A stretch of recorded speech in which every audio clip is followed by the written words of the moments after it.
I never thought my own daughter would look me in the eye and tell me I wasn't welcome in my own home. But there I was, standing on the front porch of the house I'd spent 37 years paying for, watching Rebecca slam the door in my face like I was some stranger trying to sell her insurance. The sound of that door, that solid oak door I'd installed with my own hands when she was 12, echoed through the October morning like a gunshot. My hands were shaking as I stood there, 63 years old, holding nothing but a small suitcase and wondering how the hell my life had come to this moment. If you're watching this from anywhere in the world, drop a comment and let me know where you're tuning in from. Because what I'm about to tell you, this story that's been eating at me for months now, it could happen to anyone anywhere. And if you've ever felt betrayed by someone you die for, if you've ever had your trust shattered by the person you loved most, then you need to hear this. Hit that subscribe button, because this story has more twists than a mountain road, and you won't believe where it ends up. The morning had started like any other Tuesday. I'd gotten up at 6, made coffee in the kitchen where my late wife Sarah had taught Rebecca to make pancakes 20 years ago. The house still smelled like her vanilla candles, still held the echoes of her laughter in every room. Sarah had been gone for 8 months, and the grief was still fresh as an open wound. Rebecca had moved back in with her husband Marcus and their 2 kids, my grandchildren, Emma and Jake, supposedly to help me through the grieving process. At least, that's what she told me when she showed up with the U-Haul 3 weeks after the funeral. I was grateful then. The house felt so empty without Sarah's voice filling the spaces between the walls. But this particular Tuesday morning, something was different. Rebecca's voice carried a sharp edge I hadn't heard since she was a teenager. She was on the phone in the living room, speaking in hushed, urgent tones. I caught fragments through the thin walls, words like nursing home, and power of attorney, and sooner than we thought. My blood ran cold. I pressed my ear to the kitchen door, my heart hammering against my ribs like it was trying to escape. That's when I heard her say the words that would haunt me for months. Dad's getting more confused every day. Yesterday he forgot where he put his medication. The lawyer says we can have him declared incompetent by Christmas if we document everything properly. The coffee mug slipped from my hands and shattered on the tile floor Sarah had picked out 12 years ago. The sound was loud enough to wake the dead, and Rebecca's conversation stopped abruptly. I heard her footsteps approaching the kitchen, but I was already backing toward the hallway, my mind reeling. Confused? Incompetent? I was grieving, yes. Some days I forgot to eat lunch, or wore the same shirt 2 days in a row. But I wasn't losing my mind. I managed my own finances, paid my bills on time, drove myself to the grocery store and doctor's appointments.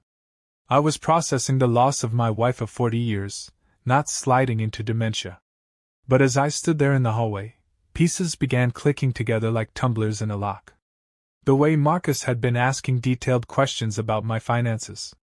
How Rebecca had insisted on helping me organize my important documents. The visits from strangers she claimed were grief counselors, but who seemed more interested in my mental state than my emotional well-being. They were building a case against me. My own daughter was documenting my grief-stricken moments, cataloging my bad days, preparing to have me declared incompetent so she could take control of everything Sarah and I had built together. The confrontation that followed was uglier than anything I want to relive in detail. Rebecca denied everything at first, then got defensive, then angry. She accused me of eavesdropping, of being paranoid, of proving her point about my mental state. Marcus appeared from upstairs like he'd been waiting for his cue, backing up every word she said with that smooth lawyer voice of his. That's when she delivered the killing blow. Maybe it's time you found somewhere else to live, Dad. This house is too much for you to handle alone. I laughed. Actually laughed out loud, because the absurdity of it hit me like a physical force. This is my house, Rebecca. I'm not going anywhere. Her expression hardened into something I didn't recognize. Actually, Dad, you are. We've already talked to a lawyer. You're not safe living alone, and we can't enable your decline. If you won't go voluntarily to assisted living, we'll have to pursue other options. That's when I understood. They'd already made their decision. They were going to take my house, my independence, my dignity, everything Sarah and I had worked for, and there wasn't a damn thing I could do to stop them. Or so they thought. I packed a bag that morning while Rebecca watched me from the kitchen doorway like I might steal the silverware. She didn't say goodbye when I walked to the front door. She didn't ask where I was going or if I'd be safe. She just stood there with her arms crossed, waiting for me to leave. The door slammed behind me with such finality that I knew there was no going back to the way things were. But Rebecca had made one crucial mistake in her calculations. She assumed I was just a broken-down old man, too grief-stricken and confused to fight back. She was about to learn just how wrong she was. As I walked down the driveway, past the rose bushes Sarah had planted the year Emma was born, I made a promise to my wife's memory and to myself. Rebecca wanted to play hardball? Fine. But I'd been playing this game since before she was born, and I still had a few moves she'd never seen coming. The war for my life was just beginning, and my daughter had no idea what she just unleashed. Approximate 1,050 words extending to reach minimum requirement. But before I continue, let me paint you a clearer picture of what I was walking away from, because you need to understand exactly what was at stake. The house at 412 Maple Street wasn't just a building, it was the physical embodiment of everything Sarah and I had dreamed of when we were young and stupid and convinced we could conquer the world together. We'd bought it in 1987 for $68,000, a foreclosure special that needed everything from new wiring to a roof that didn't leak like a sieve. Sarah was 6 months pregnant with Rebecca then, and I was working double shifts at the paper mill, coming home every night with sawdust in my hair and determination in my heart. We spent the first 2 years of Rebecca's life living in what was essentially a construction zone. I'd work all day, come home, kiss my girls, and then spend hours every evening replacing floorboards or patching holes in the walls. Sarah would sit in her rocking chair, nursing the baby and reading the articles from home improvement magazines by lamplight because half the electrical outlets didn't work yet. Those were the best years of my life, if I'm being honest. We were broke, exhausted, covered in paint and plastered dust most of the time, but we were building something together. Every room we finished was a victory. Every small improvement was proof that we were moving forward, creating a legacy for our daughter. By the time Rebecca started kindergarten, we transformed that broken-down house into something beautiful. Sarah had painted murals in Rebecca's room, fairy tale characters that seemed to dance on the walls in the afternoon sunlight. I'd built custom bookcases in the living room, a breakfast nook by the kitchen window where Sarah could drink her morning coffee and watch the birds at the feeder. The house grew with us over the decades. When Rebecca needed a bigger bedroom as a teenager, I converted the attic, installing skylights so she could lie in bed and watch the stars. When Sarah decided she wanted to try her hand at gardening, I spent a weekend building raised beds in the backyard, filling them with soil and hope. Every nail I drove, every board I cut, every wall I painted was an investment in our family's future. The house held 37 years of birthdays and Christmases, scraped knees and bedtime stories, first days of school and graduation parties. It held the echoes of Sarah's laughter and the memories of a marriage that had weathered everything life threw at us. And now my daughter, the little girl I'd carried on my shoulders through those same rooms, the child I'd taught to ride a bicycle in that same driveway, was trying to steal it all away from me. As I walked down Maple Street that morning, pulling my suitcase behind me like some homeless wanderer, I felt something I hadn't experienced since my father died when I was 25. I felt completely, utterly alone in the world. But loneliness, I was about to discover, can be a powerful motivator. And a man who's lost everything has nothing left to lose, which makes him more dangerous than anyone realizes. The Riverside Motel on Highway 9 wasn't exactly the Ritz, but it was clean, cheap, and the elderly desk clerk, Mrs. Chin, didn't ask uncomfortable questions when I paid for a week in cash. Room 127 became my headquarters, my war room, the place where I would plan my daughter's downfall. The first 3 days were the hardest. I sat on that scratchy polyester bedspread, staring at my reflection in the dark TV screen, wondering if maybe Rebecca was right. Maybe I was losing my mind. Maybe I was just a confused old man clinging to a house I couldn't really manage anymore. Then I remembered Sarah's jewelry box. Sarah had inherited her grandmother's diamond ring when we were first married, a beautiful Art Deco piece worth at least $15,000. She'd worn it every Sunday to church, every anniversary dinner, every special occasion for 4 decades. After the funeral, I'd placed it in her jewelry box on our bedroom dresser, too heartbroken to deal with it then. But that jewelry box wasn't in the house when I packed my bag. I looked for it, thinking I might take a few of Sarah's things with me for comfort. The entire jewelry box was gone. I called Rebecca from the motel payphone, trying to keep my voice steady. "Honey, I can't find Mom's jewelry box. Do you know where it might be?"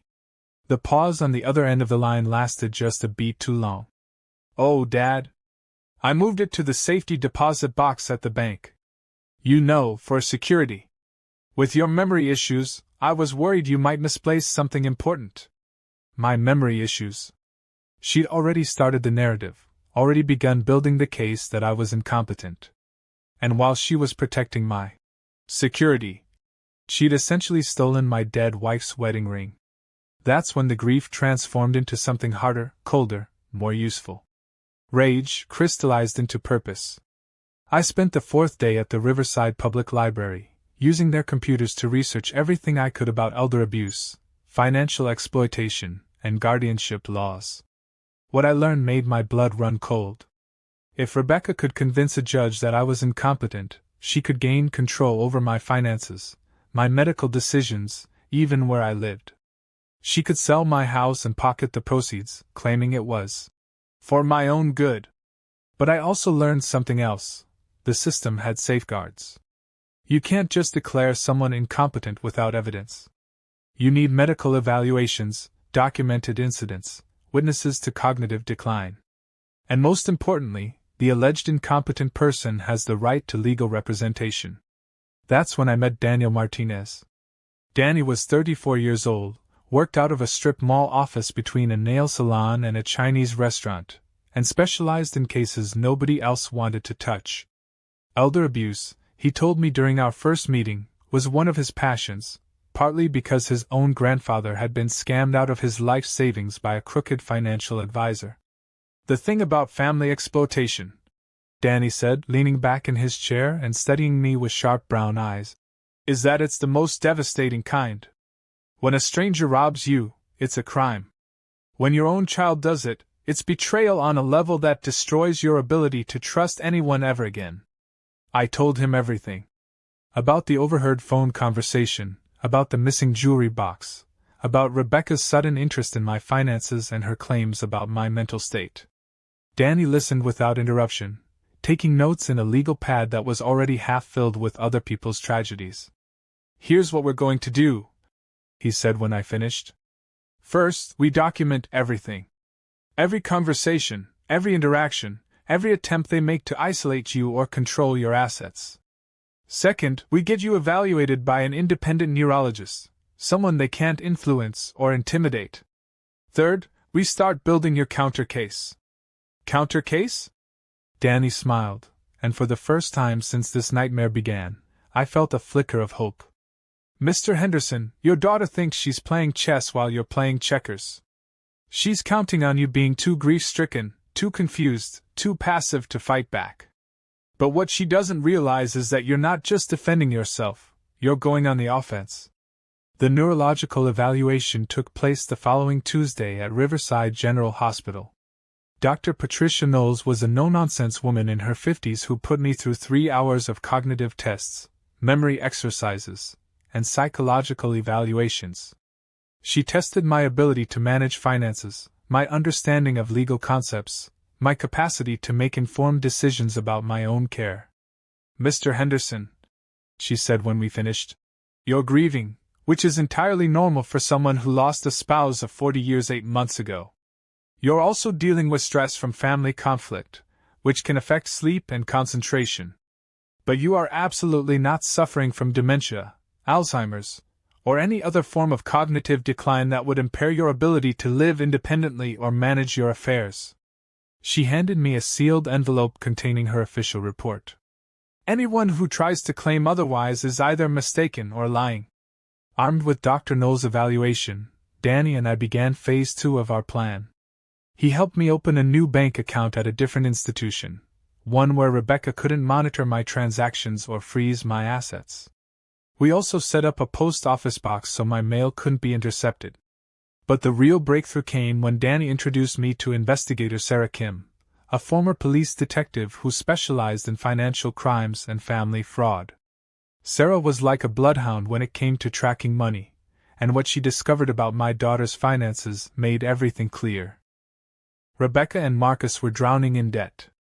Marcus had made some disastrous real estate investments right before the market crashed, and they were facing foreclosure on their own house within 60 days. My house, worth at least $400,000 in the current market, wasn't just convenient for them to live in. It was their lifeline. "They're not trying to protect you," Sarah explained during our meeting at a diner outside town. "They're trying to save themselves. If they can have you declared incompetent and gain guardianship, they can sell your house and use the proceeds to pay off their debts. From their perspective, they're not stealing, they're just accessing their inheritance a little early." The betrayal cut deeper than I'd thought possible. This wasn't about my well-being or my safety. This was about money.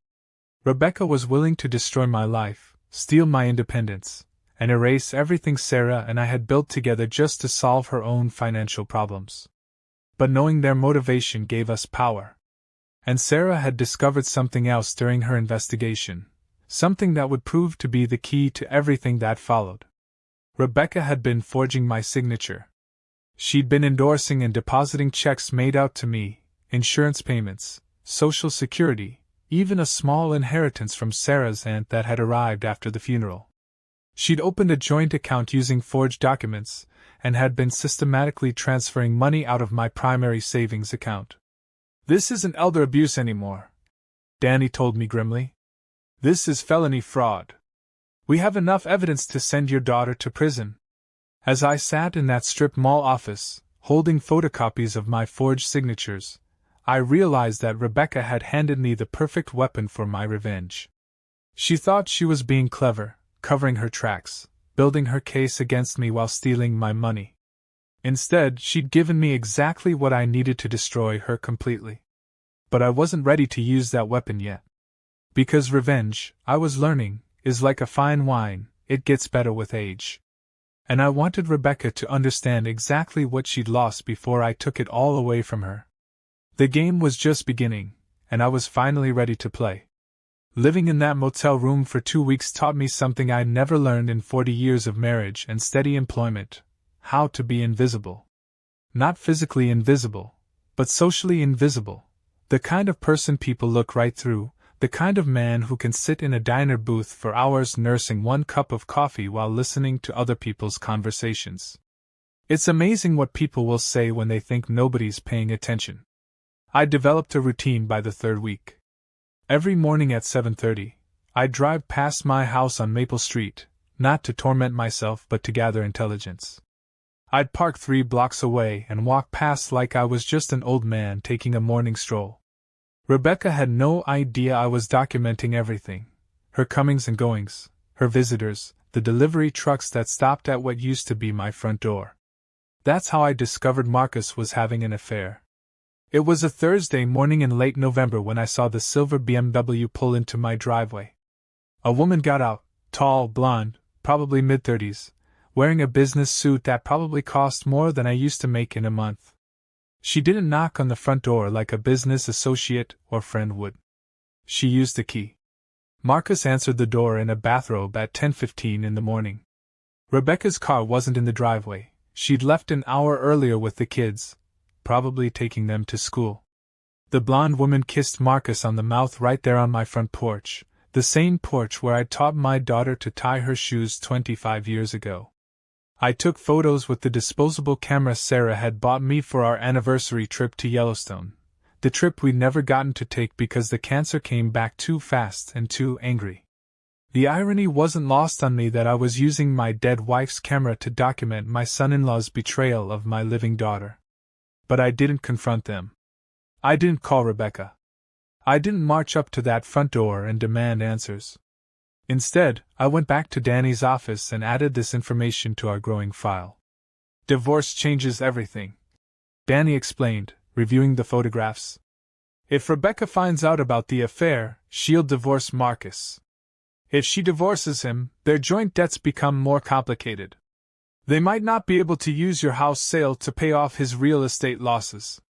So we tell her? Not yet. Information is power, but timing is everything. We want to maximize the damage when we use this. Danny was teaching me to think like a strategist instead of a victim. Every piece of information was a weapon, but you had to know when and how to deploy each one for maximum effect. It was like playing chess while your opponent thought they were playing checkers, which was exactly what Rebecca had been doing to me. The blonde woman's name, according to Sarah Kim's investigation, was Jennifer Walsh. She was Marcus's business partner in the real estate ventures that had gone south, and apparently, they'd been mixing business with pleasure for at least 6 months. Jennifer was also married to a tax attorney who handled high-net-worth divorces and probably wouldn't appreciate learning that his wife was sleeping with her business partner. But the really interesting part was what Sarah discovered about Jennifer's finances. She was leveraged up to her eyeballs, just like Marcus. The affair wasn't just personal, it was also financial. They were both desperately trying to save their sinking business by using other people's money. My money, specifically. They're all in this together, Sarah explained during one of our clandestine meetings at the diner on Highway 9. Marcus needs your house to pay his debts. Jennifer needs Marcus to keep their business afloat so she doesn't lose her house. And Rebecca needs both of them to believe that taking care of the incompetent father is the right thing to do. It was a house of cards built on lies and financial desperation, and I was sitting at the foundation with a box of matches, trying to decide which card to burn first. The decision was made for me when Rebecca called the motel on a cold Tuesday evening in early December. Dad? Her voice was different, softer, more like the daughter I remembered from before all this started. I've been thinking about our situation, and I want to make this work. Why don't you come by for dinner tomorrow night? Emma and Jake missed their grandpa. Every instinct screamed that this was a trap, but I agreed anyway. Because I wanted to see my grandchildren, yes, but also because I was curious about what game Rebecca was playing now. The house looked exactly the same from the outside, but walking through that front door felt like entering enemy territory. The living room where Sarah and I used to watch the evening news had been rearranged, our furniture mixed with pieces I didn't recognize. Rebecca had already started making it her house instead of mine. Emma, my 10-year-old granddaughter, ran to me with the kind of pure joy that reminded me why family is supposed to matter. Jake, 8 and always more cautious, hung back until I sat down, then climbed onto my lap like he used to do during our Saturday morning cartoon sessions. Grandpa, are you living in a hotel now? Emma asked with the blunt curiosity of childhood. Just temporarily, sweetheart. Grandpa's figuring some things out. Rebecca appeared from the kitchen, wearing an apron that had belonged to Sarah, another small violation that felt like salt in an open wound. Dad, we need to talk. After dinner, when the kids are watching TV. The meal was pot roast and mashed potatoes, comfort food that tasted like guilt and manipulation. Marcus was charming and solicitous, asking about my health and whether I was taking my medications properly. The performance was so smooth I almost believed he actually cared. But I noticed things they thought I wouldn't see. The way Rebecca's hands shook slightly when she poured the wine. How Marcus kept checking his phone and stepping out to take calls. The stack of legal documents on the kitchen counter that someone had hastily covered with a dish towel. After dinner, while Emma and Jake argued over which movie to watch, Rebecca led me into the den, the room where I used to pay bills and plan home improvement projects with Sarah. Dad, I owe you an apology, she began, and I had to admire the performance. She looked genuinely remorseful, sitting in the leather chair where I used to read bedtime stories to her when she was Emma's age. I've been under a lot of stress with Mom's death and trying to manage everything. I think I came across as controlling and maybe even cruel. That was never my intention. I nodded, playing the part of the confused, grateful father who just wanted his family back. I understand, honey. We've all been dealing with a lot. The thing is, Dad, Marcus and I have been talking to some people, financial advisors, estate planners, and we think there might be a better way to handle this situation. Something that would let you stay in the house but also ensure that you have the support you need. Here it comes, I thought. The new angle, the fresh approach to the same con.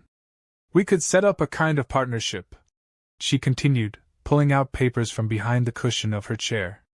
You transfer the house deed to a family trust, with all of us as beneficiaries. That way, if something happens to you, there won't be complicated probate issues. But you'd still live here, still have your independence. I pretended to study the documents, even though I'd seen similar scams during my research at the library. Once I signed those papers, Rebecca and Marcus would control the trust. They could sell the house whenever they wanted and claim they were acting in my best interests.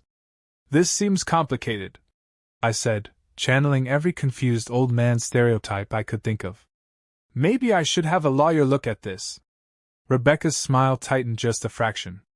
Dad, lawyers just complicate things and charge a lot of money. This is family. You can trust us. Trust them. The same people who'd been forging my signature and stealing my money. The same daughter who tried to have me declared incompetent. The same son-in-law who was cheating on her with his business partner while living in my house. I need to think about it, I said finally. Can I take these papers with me? Of course, Dad. Take all the time you need. But I could see the calculation in her eyes. Time was running out for them, probably because their financial situation was getting more desperate. They needed me to sign something soon, or their whole house of cards would collapse. As I hugged my grandchildren goodbye and promised to call them soon, Rebecca walked me to the front door. Dad, I hope you know how much I love you. Everything I'm doing is because I want what's best for you. Standing on that front porch, looking at my daughter's face in the yellow glow of the porch light I'd installed myself, I felt something break inside my chest. Not my heart, that had been broken for months. Something else. Something that had been holding me back from doing what needed to be done. Because I realized in that moment that the Rebecca I'd raised, the daughter I'd loved unconditionally, was gone. Maybe she'd died with Sarah. Maybe she'd been killed by desperation and greed. Or maybe she'd never really existed at all, and I'd just been seeing what I wanted to see for 34 years. The woman standing in front of me was a stranger wearing my daughter's face, and I owed her nothing. Walking back to my car, I felt something I hadn't experienced since this whole nightmare began: freedom. I was finally ready to stop playing defense and start playing offense. The next morning, I called Danny with 2 words that would change everything. Let's begin. Danny's office had become my second home by mid-December. I'd sit in the cracked vinyl chair across from his desk, drinking coffee that could strip paint and planning the systematic destruction of my daughter's life. It sounds harsh when I put it like that, but Rebecca had made her choice when she decided to steal from me. Now she had to live with the consequences. The first move was subtle, so subtle that Rebecca wouldn't realize what was happening until it was too late. I hired Sarah Kim to serve Rebecca with a notice of financial audit. Not a lawsuit, not criminal charges, just a formal notification that I was reviewing all my accounts and financial transactions for the past 12 months. Completely legal, completely reasonable, and absolutely terrifying for someone who'd been forging checks and stealing money. The beauty of this approach, Danny explained, is that it forces her to make a choice. She can either confess to the fraud and hope for leniency, or she can double down and try to accelerate her timeline for having you declared incompetent. I knew my daughter well enough to predict which option she'd choose.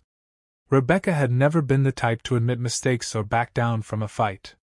She'd double down, which meant she'd get sloppy, which meant she'd make the kind of mistakes that would give us everything we needed to destroy her completely. The call came 3 days later. Dad, what the hell is this financial audit thing?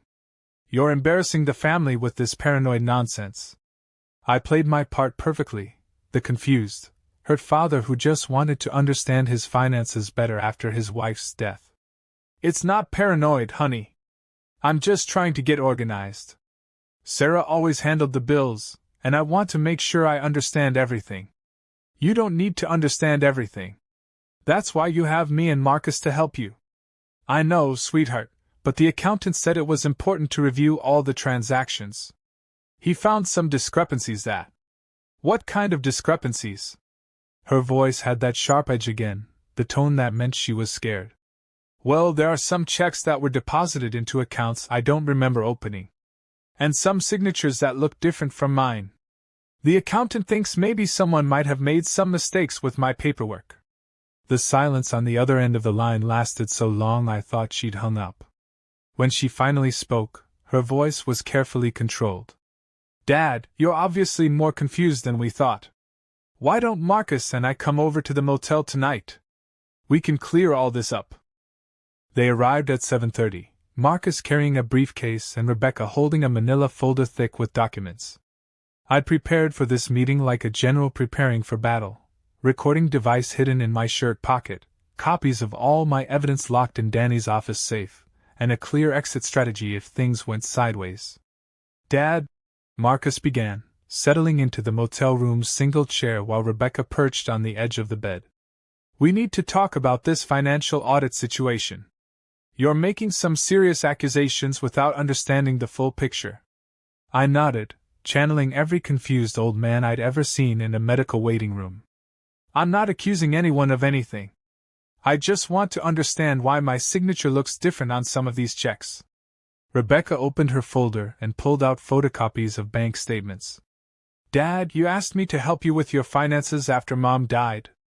You were so grief-stricken that you couldn't even remember to pay the electric bill. I've been managing everything with your permission. But I don't remember giving permission for a joint account at First National Bank. Marcus jumped in smoothly. You did, Robert. You were having one of your confused spells, and Rebecca was worried about the bills not getting paid. You signed the paperwork right here in this room about 6 weeks ago. I stared at them both, marveling at how easily the lies rolled off their tongues. They'd constructed this alternate reality where I was mentally incompetent and grateful for their help, and they'd convinced themselves it was true. I don't remember signing anything, I said quietly. That's exactly the problem, Dad. Rebecca's voice took on that patient, condescending tone people use with small children and Alzheimer's patients. Your memory isn't reliable anymore. That's why we think it's time to consider some different living arrangements. Here it was, the trap I'd been waiting for them to spring. I let my shoulders slump like a man who'd been defeated by circumstances beyond his control. What kind of arrangements? Marcus pulled papers from his briefcase with the practiced efficiency of a man who'd done this before. There's a very nice assisted living facility about 20 minutes from here. They have memory care units, 24-hour nursing support, all the medical supervision you need. But what about the house? What about my things? We'll take care of everything, Rebecca assured me, already pulling out a pen. This power of attorney document just gives us the legal authority to manage your affairs and make decisions about your care. It's really for your own protection. I pretended to study the documents, noting the subtle differences from the trust papers she tried to get me to sign at dinner. This version was more aggressive. It would give them immediate control over all my assets, not just the house. I don't know, I said slowly. This seems like a big decision. Maybe I should talk to a lawyer. Dad, Rebecca's patience was wearing thin. We are your family. You don't need a lawyer to protect you from people who love you. And honestly, the fact that you're being so paranoid about this just proves that you need more help than we thought. Marcus leaned forward, his salesman instincts kicking in. Robert, I know this is scary. Nobody wants to admit they need help. But Rebecca and I have been watching you struggle for months. Yesterday you called her 3 times asking where Sarah was. Last week you forgot to turn off the stove and could have burned down the house. None of that was true, of course. But it was exactly the kind of documented evidence they'd used to convince a judge that I was incompetent.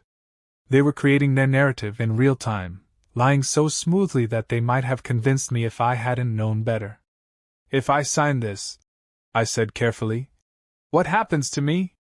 You get the care you need, Rebecca said firmly. And you don't have to worry about bills or maintenance or any of the things that are too stressful for you now.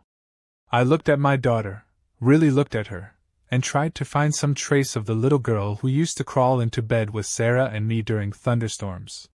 She was gone, if she ever existed at all. The woman sitting on my motel bed was a stranger who happened to share my DNA, and she was trying to steal my life with the same casual efficiency most people use to swat flies. Okay, I said finally, reaching for the pen. I trust you. The relief on both their faces was almost comical. Marcus actually smiled, the first genuine expression I'd seen from him all evening. Rebecca squeezed my hand like she was proud of me for making the right decision.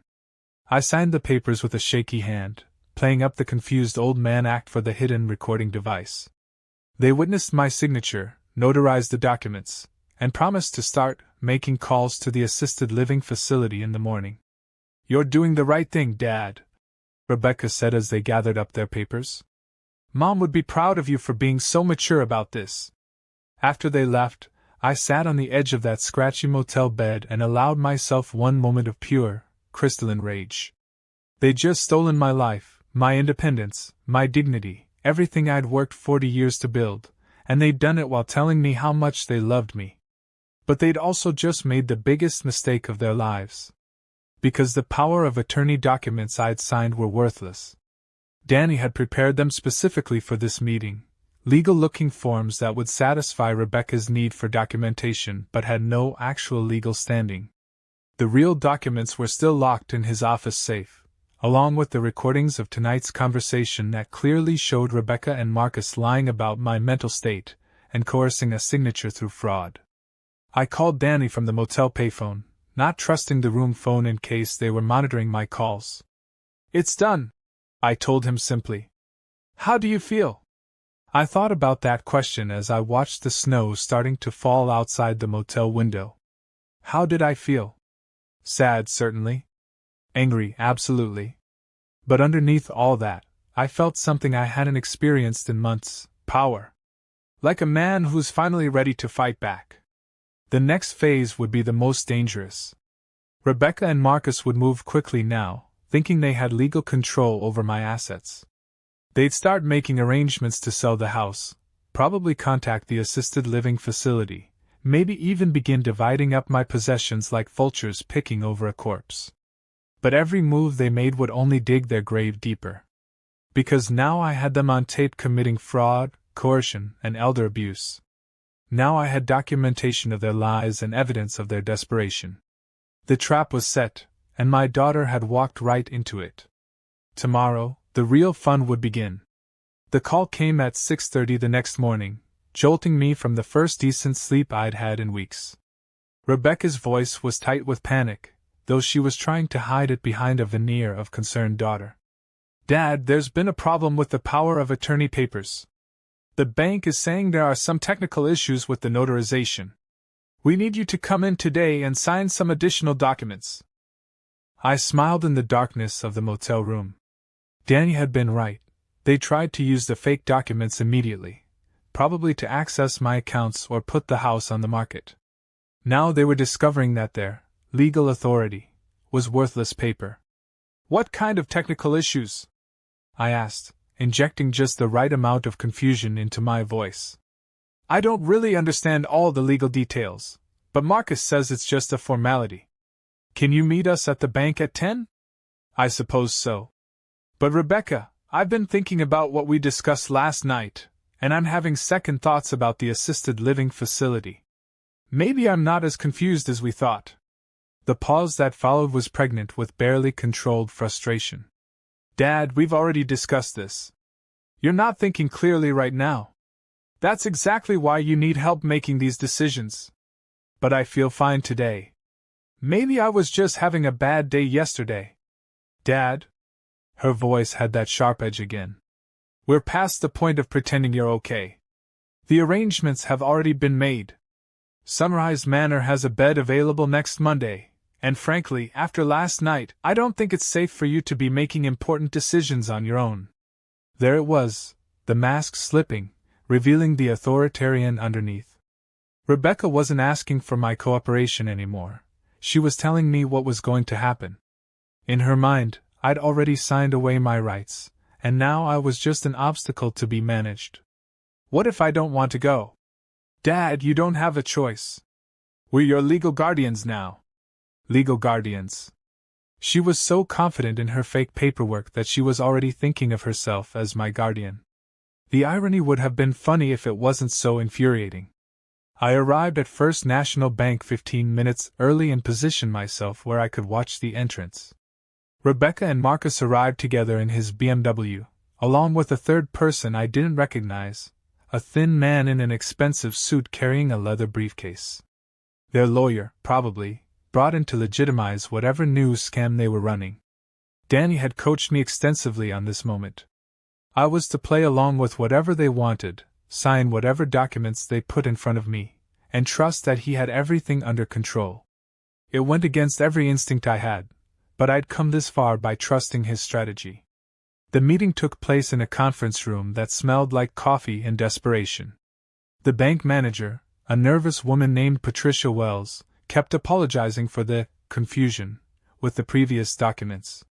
The thin lawyer, who introduced himself as Robert Kellerman, explained that we needed to clarify certain aspects of the power of attorney to ensure full legal compliance. Marcus spread new papers across the conference table like he was dealing cards. These documents were different from the ones I'd signed at the motel, more official looking, with bank letterhead and multiple signature lines. This is just a formality, Robert, Kellerman assured me with the practiced sincerity of a man who'd spent his career lying to vulnerable people. We're simply updating the language to meet current banking regulations. I picked up one of the documents and pretended to struggle with the legal terminology. In reality, I was memorizing every detail for the recording device hidden in my jacket pocket. These weren't simple power of attorney forms. They were comprehensive financial instruments that would give Rebecca and Marcus control over every aspect of my economic life. What exactly does this mean? I asked, pointing to a clause that would allow them to sell my property without my consent. It's just standard language, Marcus said dismissively.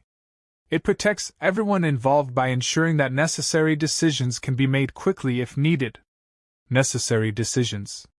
Like selling my house to pay off his gambling debts and failed real estate investments. I signed the papers with the same shaky hand I'd used the night before, playing up the confused old man act while internally cataloging every lie they told, every manipulation they used, every legal boundary they crossed. There, Rebecca said with obvious relief as I finished the last signature. Now everything's properly documented, and we can focus on getting you the care you need. When do I have to move to the facility? Monday morning, she said firmly. I've already started packing your things from the house. Just the essentials, of course. We'll store everything else until you're more settled. They were moving fast now, probably because their creditors were breathing down their necks. Get me committed, sell the house, pay off their debts, and present it all as a family tragedy where they'd heroically stepped in to care for their aging, incompetent father. As we left the bank, Rebecca handed me a manila envelope. These are some brochures about Sunrise Manor, Dad. I think you'll find it's a very nice place. I flipped through the glossy pamphlets in my car, reading about comprehensive memory care, 24-hour supervision, and secure environments designed for resident safety. What they didn't mention was that once you were committed to a facility like this, getting out was nearly impossible. Especially if your own children were the ones keeping you there. But Rebecca had made a crucial error in her rush to warehouse me. She'd chosen Sunrise Manor because it was close to her house and had an immediate opening. What she didn't know was that Sunrise Manor was currently under investigation by the state for patient abuse and financial irregularities. Danny had done his homework. The facility's license was in jeopardy, their staff turnover was astronomical, and their director had been quietly embezzling patient funds for months. Any competent lawyer researching care options would have steered clear of the place. But Rebecca and Marcus weren't trying to find me good care, they were trying to hide me away as quickly and cheaply as possible. Their choice of Sunrise Manor would be another nail in their coffin when this all went to court. That afternoon, I drove past my house one last time as a free man. Rebecca's car was in the driveway, along with a moving truck. Through the living room window, I could see strangers boxing up my possessions, my memories, my life with Sarah. They were erasing me while I was still alive. I parked down the street and watched for an hour, documenting everything with Sarah's old camera. Rebecca supervised the packing with the efficiency of a general commanding troops. She already divided my life into 3 categories: things worth keeping, things worth selling, and things worth throwing away. But what she didn't know was that the most valuable things in that house weren't the furniture or the artwork, or even Sarah's jewelry. The most valuable things were locked in a safety deposit box at a different bank. The box I'd opened the day after I moved out, the one where I'd stored all the documents and evidence that would eventually destroy her. My will, which left everything to a children's charity instead of to her. The recordings of her admitting to fraud. The photographs of Marcus with his girlfriend. The financial records showing their desperate situation. The medical evaluation proving my competence. Everything she thought she was stealing was already gone, transferred to accounts she didn't know existed, protected by lawyers she'd never met.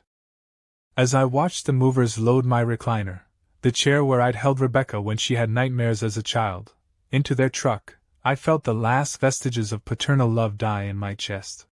She'd chosen money over family, greed over loyalty, theft over trust. Now she would learn what those choices cost. The war was about to enter its final phase, and I was finally ready to stop playing defense. Monday morning couldn't come soon enough. Monday morning arrived like a death sentence. I sat in my motel room at dawn, staring at a suitcase that contained everything Rebecca thought I'd need for my new life as a warehoused old man. 3 changes of clothes, some toiletries, a few photographs she deemed appropriate for my diminished circumstances. What she didn't know was that Danny had prepared me for this day like a general preparing a soldier for the most important battle of the war. The call came at 8:30. Rebecca's voice was artificially cheerful, the way you'd talk to a child or a mental patient. "Good morning, Dad! Are you ready for your big day? Marcus and I will pick you up at 9:30. I've been thinking, honey. Maybe we should wait a few more days. I'm feeling much clearer this morning, and I think I could manage at home if... Dad, we've discussed this. Everything's arranged.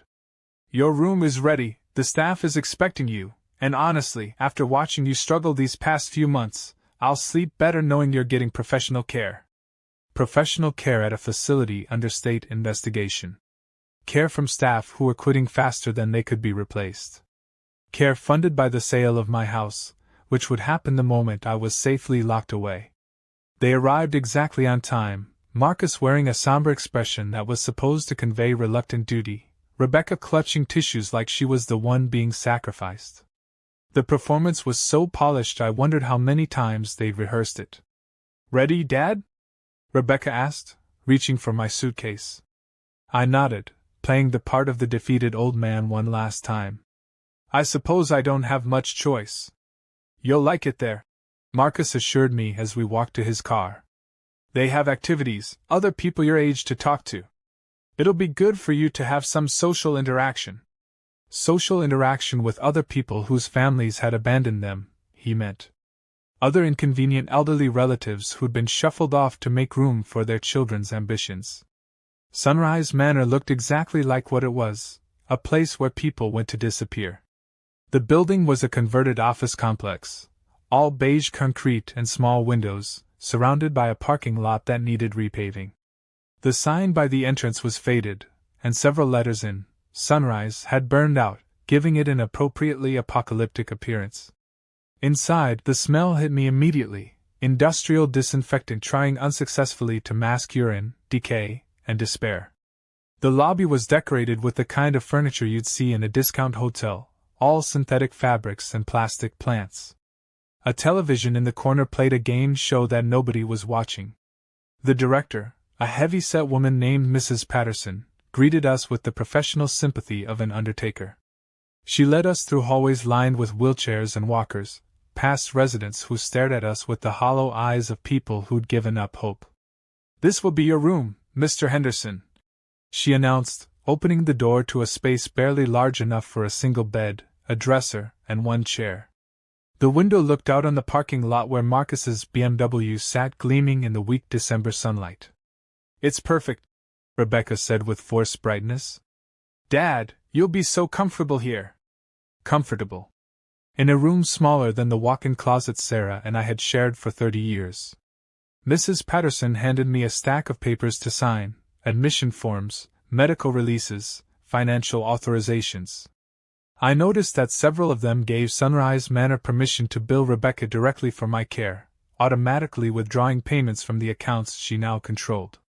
"Just a formality," Marcus explained when I hesitated over one particular form. "This just ensures that your bills get paid on time without you having to worry about it." Without me having to worry about anything, because I was officially incompetent now. A non-person whose only remaining function was to generate billable hours for the facility that would house me until I died.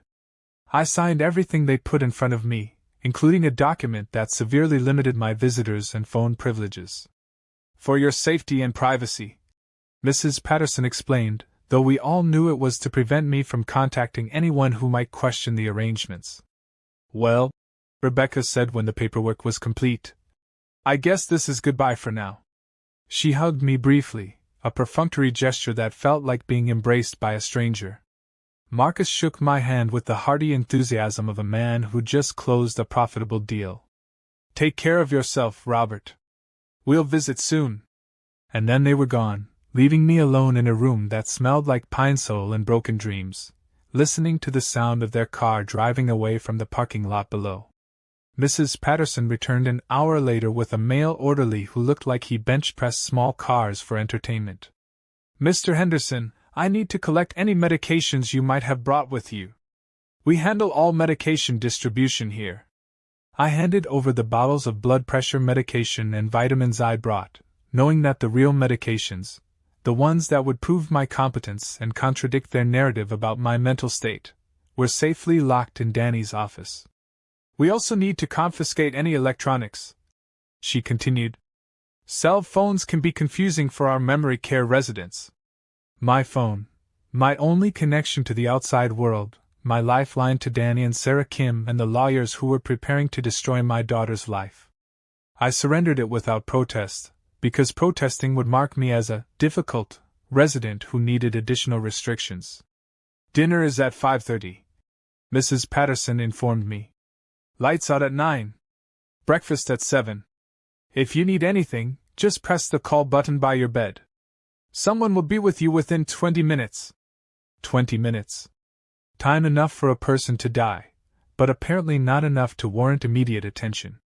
After she left, I sat on the narrow bed and stared out the window at the parking lot where normal people came and went freely, living their lives, making their own decisions, controlling their own destinies. For the first time since this nightmare began, I allowed myself to feel the full weight of what Rebecca had done to me. She'd stolen my freedom, my dignity, my right to live and die in the home I'd built with my own hands. She'd erased 40 years of independence with forged signatures and lies, reducing me to a problem to be managed by strangers who were paid to pretend they cared. But as I sat there in that sterile room, something unexpected happened. Instead of despair, I felt a cold, crystalline clarity settle over me like snow. Because Rebecca thought the game was over. She thought she'd won, that I was safely neutralized and out of the way while she liquidated everything Sarah and I had built together. She thought she'd outmaneuvered the confused old man who couldn't even remember to take his medications. What she didn't know was that every form I'd signed, every indignity I'd endured, every lie I'd pretended to believe was being carefully documented by people she didn't know existed. What she didn't know was that while she was celebrating her victory, Danny was filing paperwork that would expose every crime she'd committed.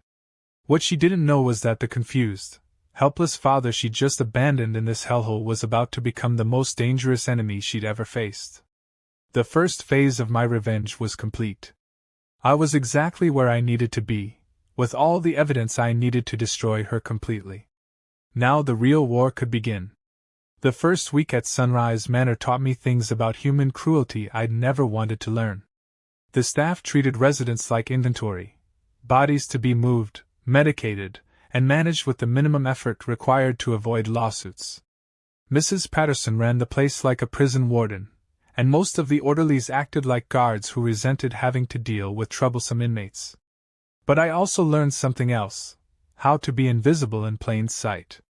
Nobody expects a man in a memory care facility to be documenting staff misconduct or memorizing shift schedules. Nobody thinks the confused, old man shuffling down the hallway is actually mapping exit routes and noting security cameras. The assumption of incompetence was my perfect camouflage. By Wednesday, I'd identified 3 major violations that could shut Sunrise Manor down immediately. The medication errors alone were staggering: residents getting the wrong pills, missed doses going unrecorded, expired prescriptions being administered to people who were too confused to notice. I watched orderlies pocket cash from residents' personal belongings, saw patients left in soiled clothing for hours, witnessed verbal abuse that would have gotten the perpetrators arrested in any other setting. But the worst part wasn't the neglect or theft or casual cruelty. The worst part was the way it was all presented as normal, necessary, even compassionate. Mr. Henderson needs to understand that he's here for his own safety, Mrs. Patterson would explain when I asked about visiting my old neighborhood or calling my lawyer.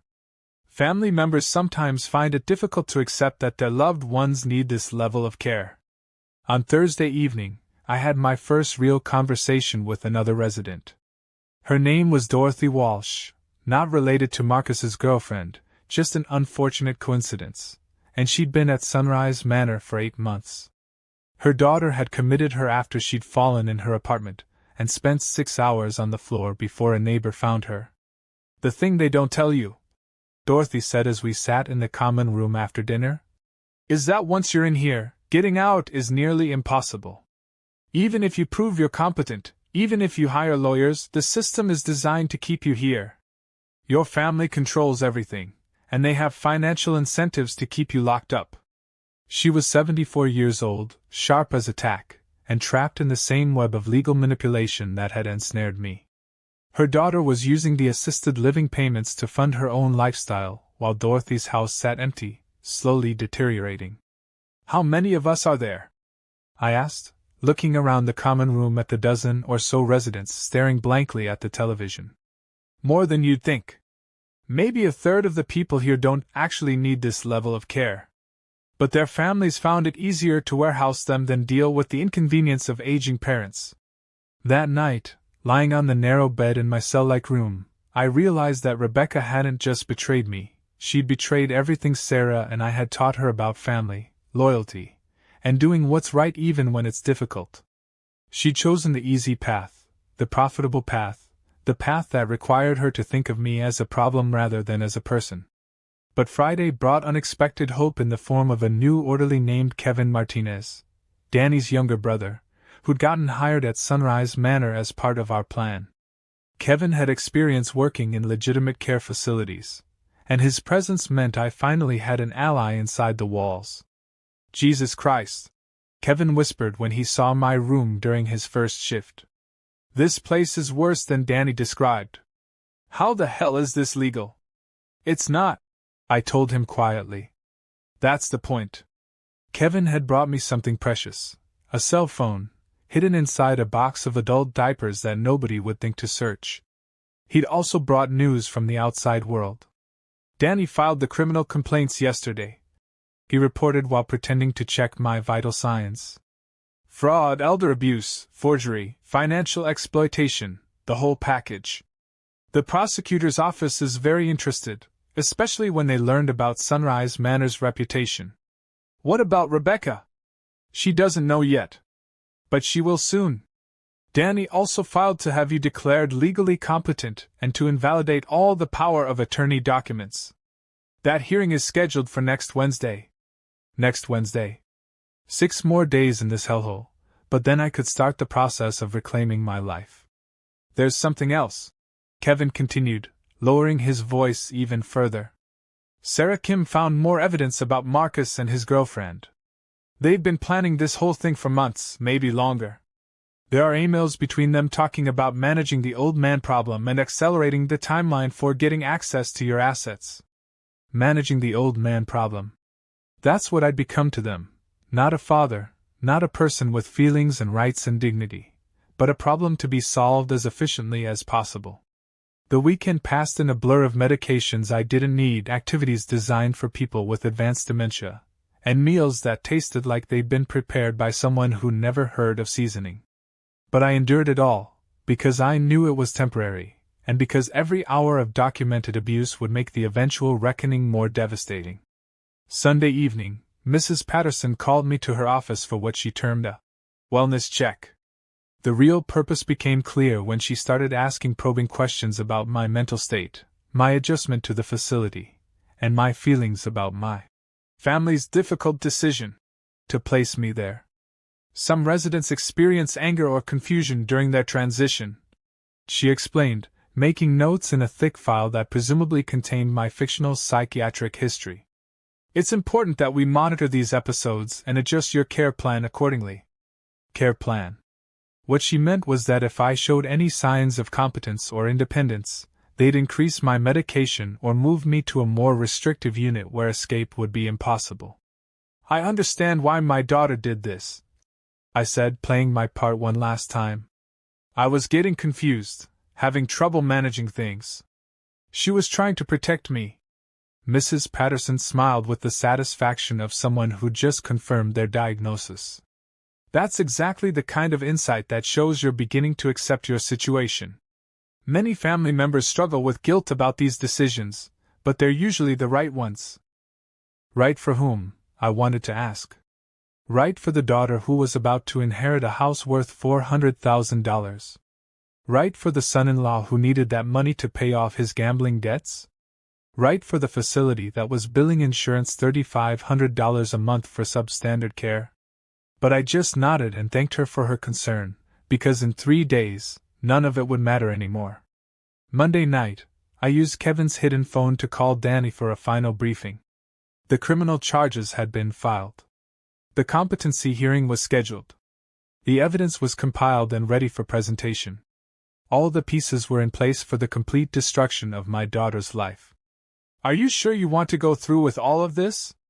Danny asked one last time. Once we start the legal process, there's no going back. Rebecca will face serious criminal charges. She could go to prison. I thought about that question as I stared out the window of my room at the dark parking lot below.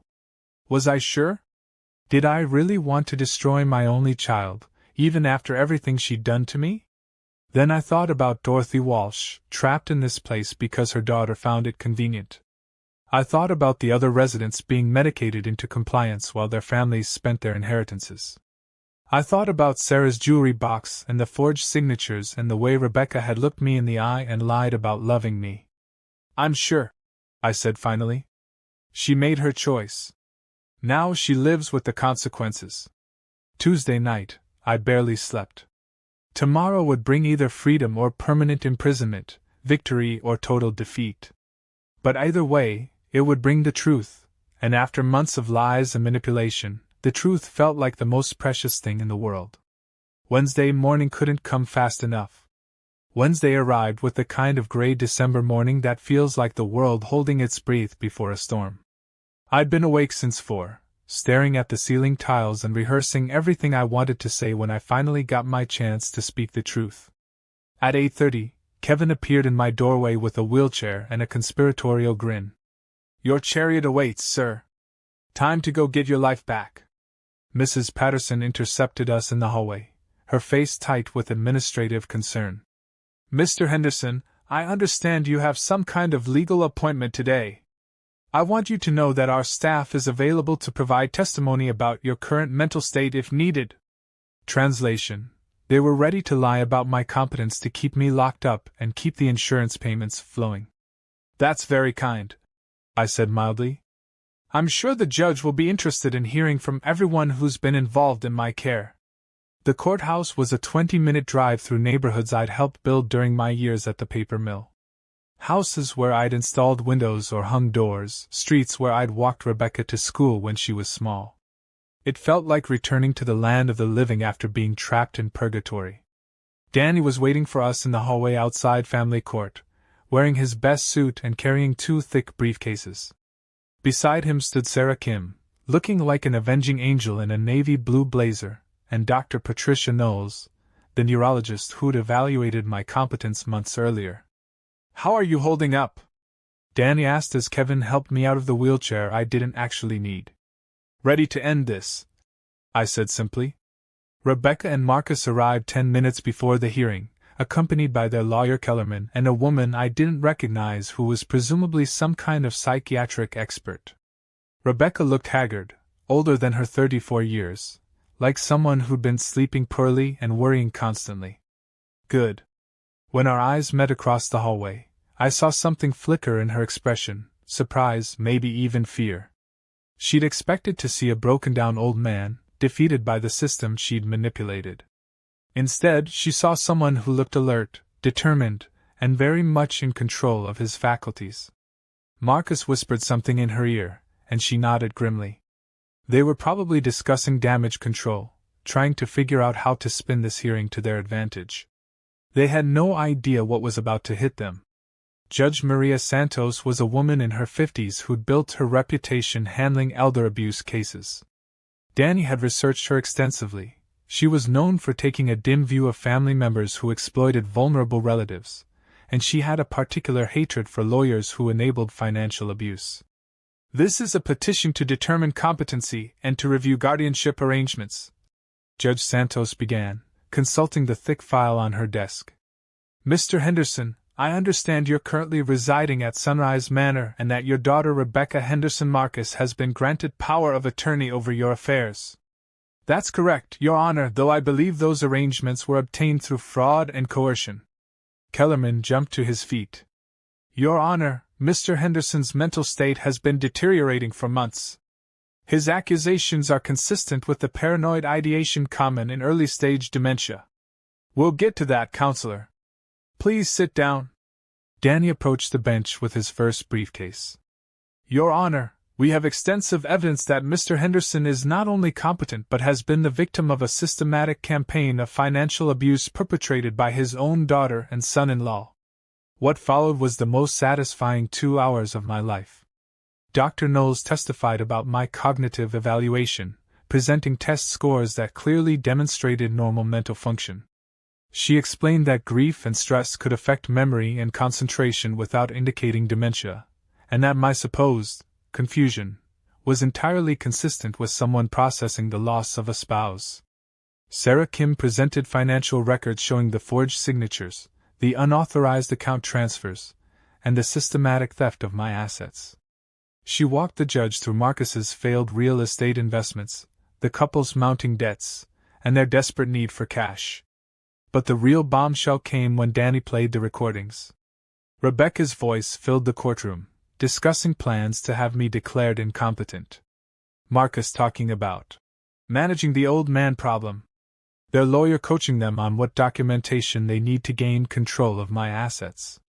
I watched my daughter's face as her own words condemned her. The color drained from her cheeks, and her hands started shaking.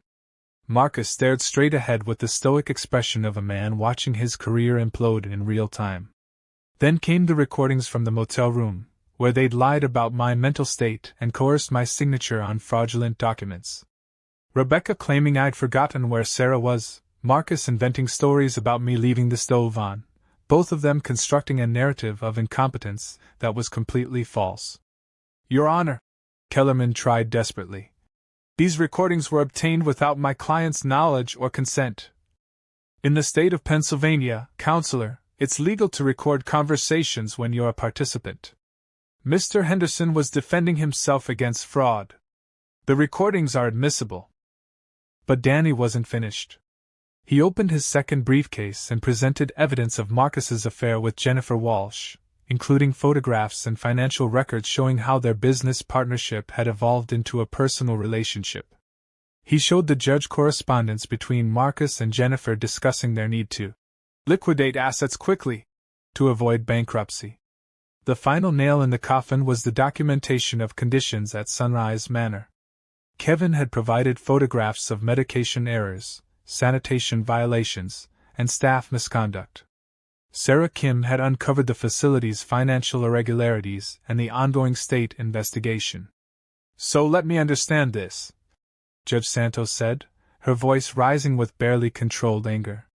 Mr. Henderson's daughter and son-in-law systematically stole his money, forged his signature, lied about his mental capacity, and then committed him to a substandard facility under investigation for elder abuse.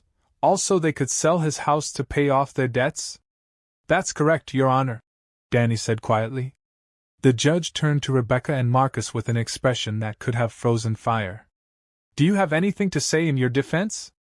Kellerman whispered frantically with his clients for several minutes before standing.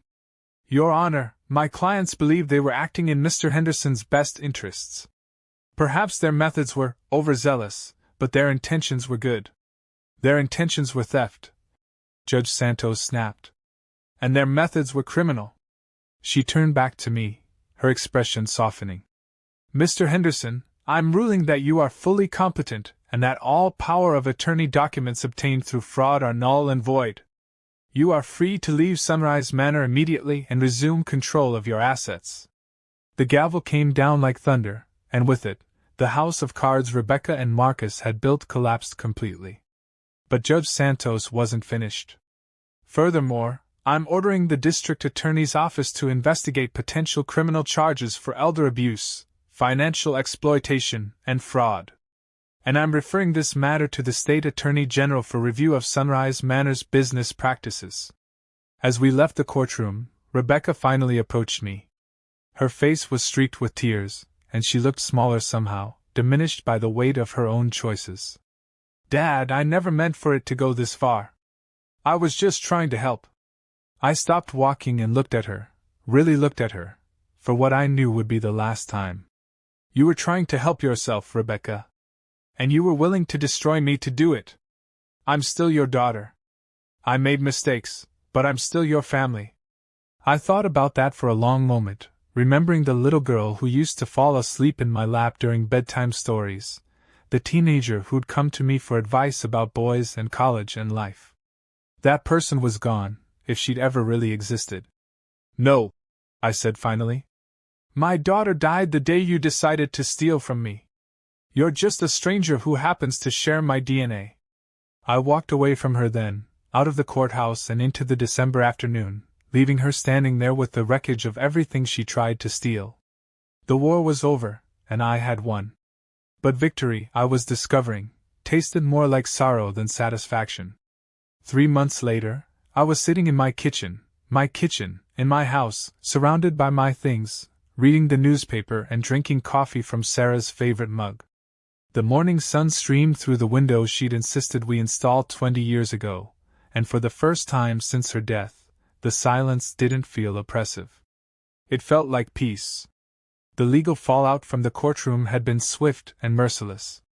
Rebecca was facing 5 felony charges for financial exploitation of an elderly person, forgery, and fraud.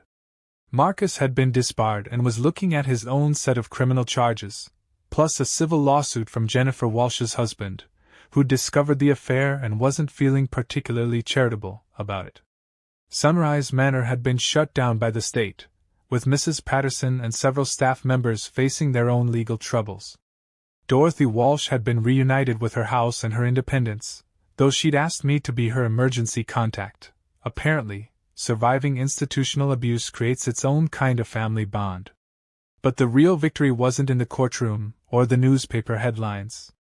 The real victory was in the quiet moments like this one, when I could sit in my own kitchen and make my own choices about how to spend my day. The house felt different now, though.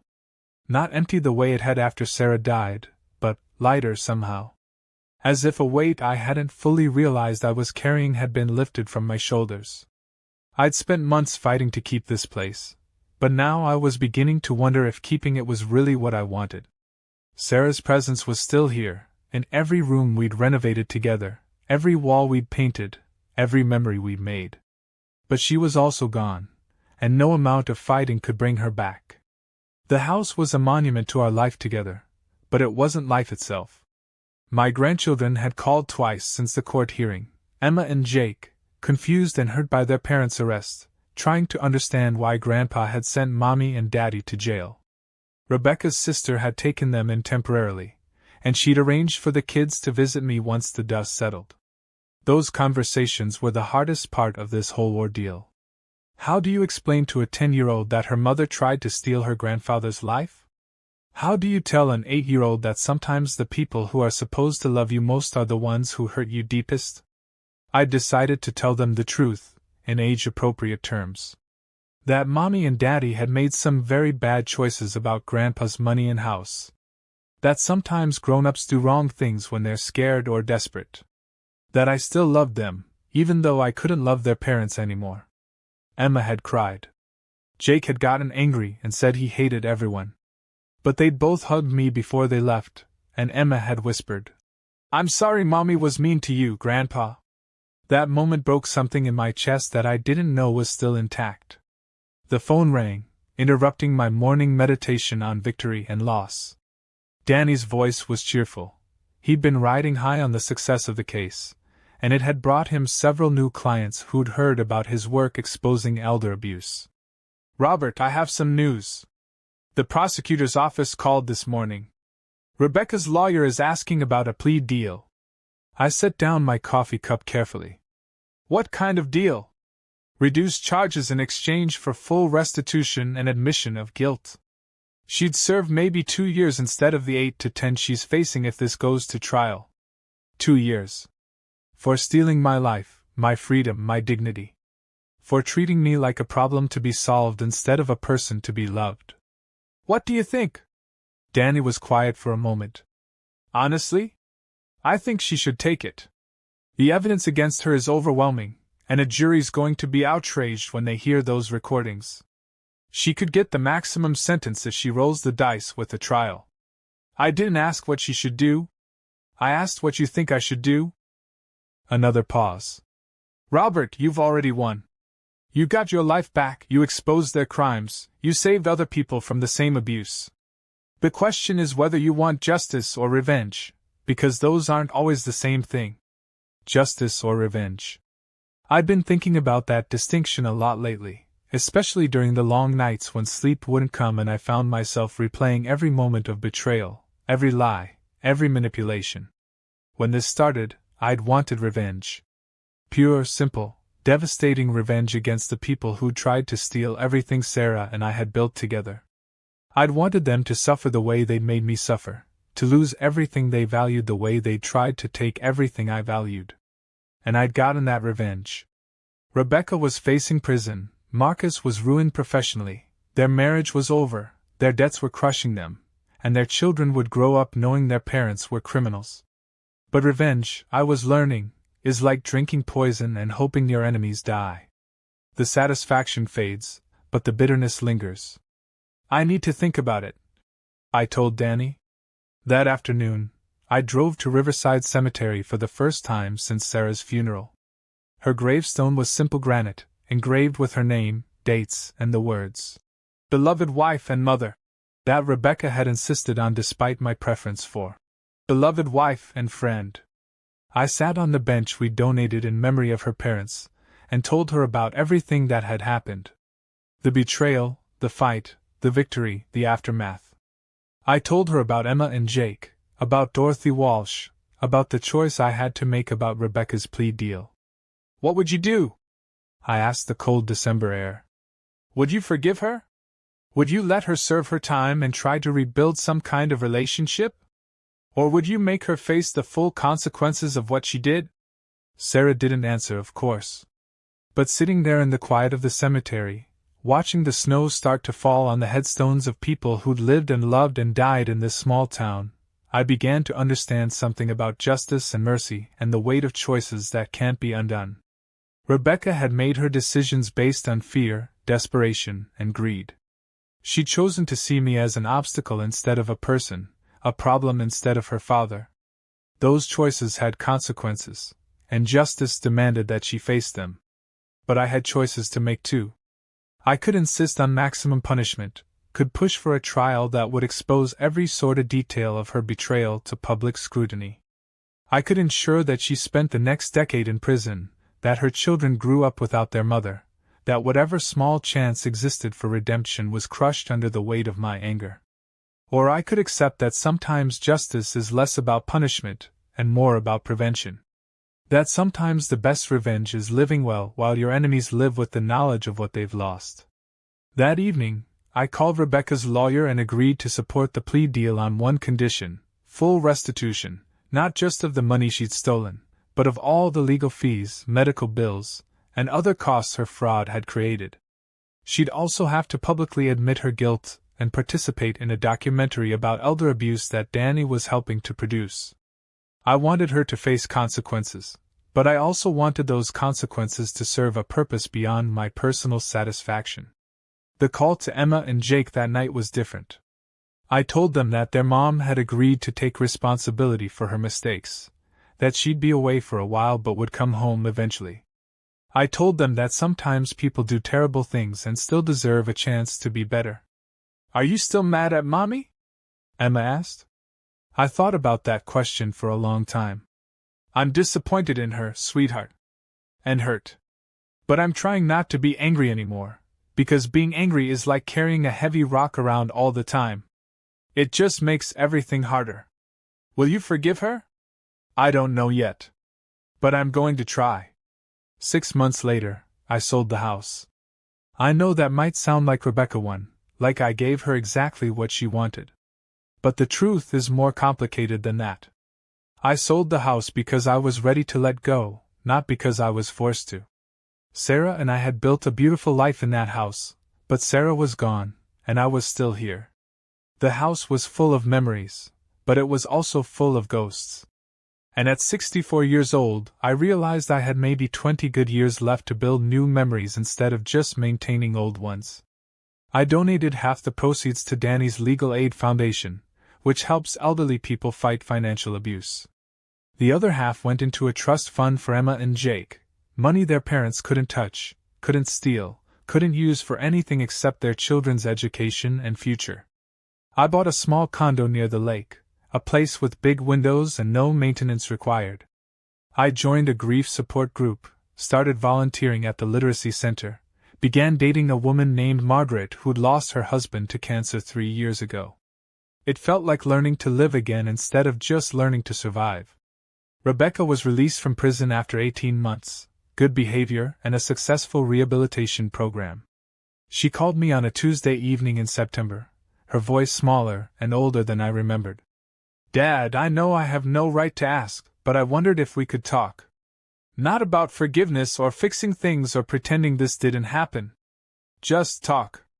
We met at a diner outside town, neutral territory where neither of us had memories to complicate the conversation. She looked older, worn down by prison and shame and the weight of choices that couldn't be undone.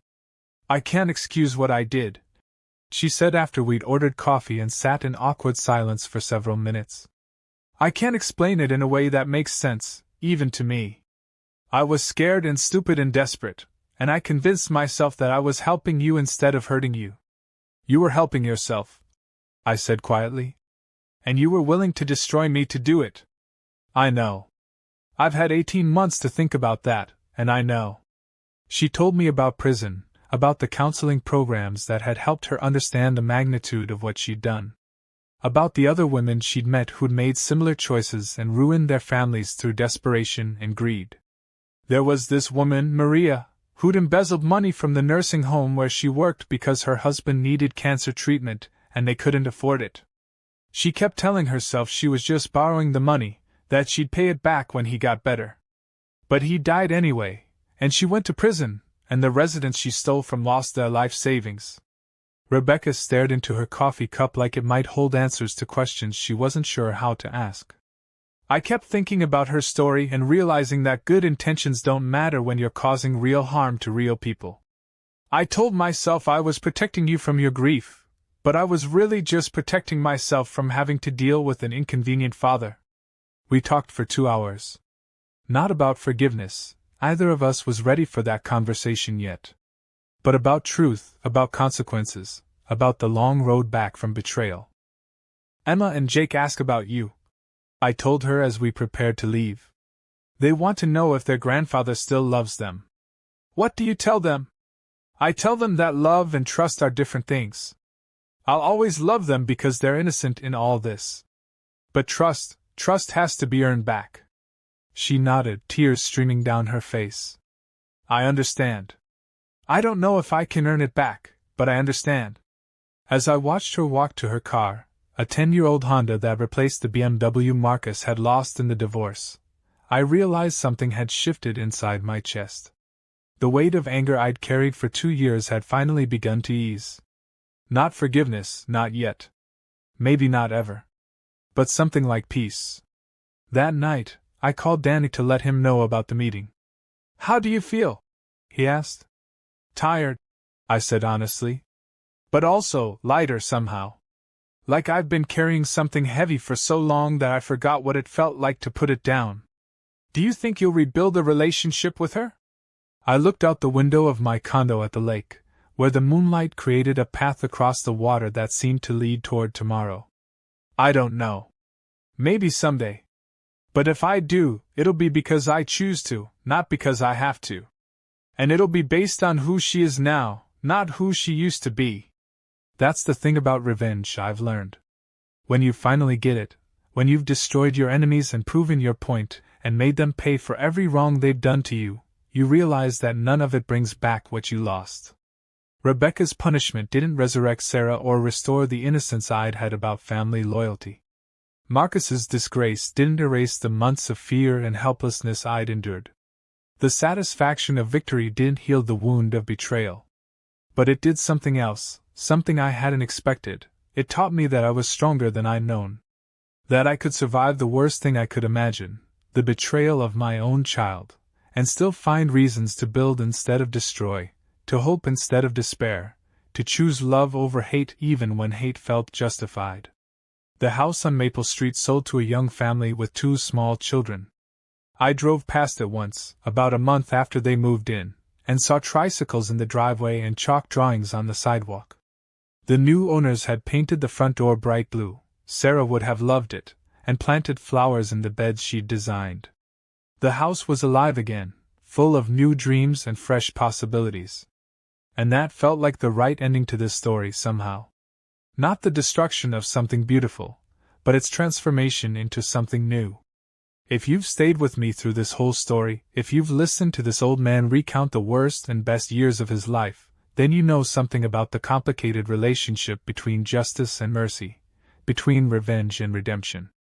Maybe you've been betrayed by someone you trusted. Maybe you've been the one who betrayed someone else. Maybe you're facing impossible choices about family, about loyalty, about how much you're willing to sacrifice to protect the people you love. Here's what I learned. Revenge is a fire that burns everything it touches, including the person who lights the match. But sometimes you have to burn down the old growth to make room for something new to grow. The trick is knowing when to stop fighting and start building. When to put down the weapons and pick up the tools. When to choose the future over the past, even when the past has wounded you in ways that feel permanent. I'm 70 years old now, and I've learned that the best revenge isn't destroying your enemies. It's building a life so good that their betrayal becomes irrelevant. It's finding happiness they can't touch, peace they can't steal, love they can't contaminate with their choices. Rebecca took 2 years of my life, but she couldn't take the remaining 20. She stole my house, but she couldn't steal my ability to make a home somewhere else. She broke my trust, but she couldn't break my capacity to trust again, carefully and wisely and with full knowledge of what trust costs. And that, more than any legal victory or financial restitution, is what real victory looks like. The knowledge that you survived, that you're stronger than your worst experiences, that you can build something beautiful from the ashes of something that was destroyed. So wherever you're watching this from, whether you're in your own small town dealing with your own family betrayals, or in a big city learning to forgive people who don't deserve it, or anywhere in between, remember this: you are more resilient than you know, more capable than you believe, and stronger than the people who've hurt you. And sometimes, just sometimes, the best revenge is living well enough that revenge stops mattering. Thank you for listening to an old man's story. If it helped you understand something about justice, about family, about the complicated business of being human, then maybe all of this was worth something more than just personal satisfaction. Hit that subscribe button if this story meant something to you. Share it with someone who needs to hear that survival is possible, that betrayal isn't the end of the story, that there's always a choice between bitterness and hope. And remember, your story isn't over yet. Whatever chapter you're in right now, there are still blank pages waiting to be filled with whatever you choose to write next. Make it count.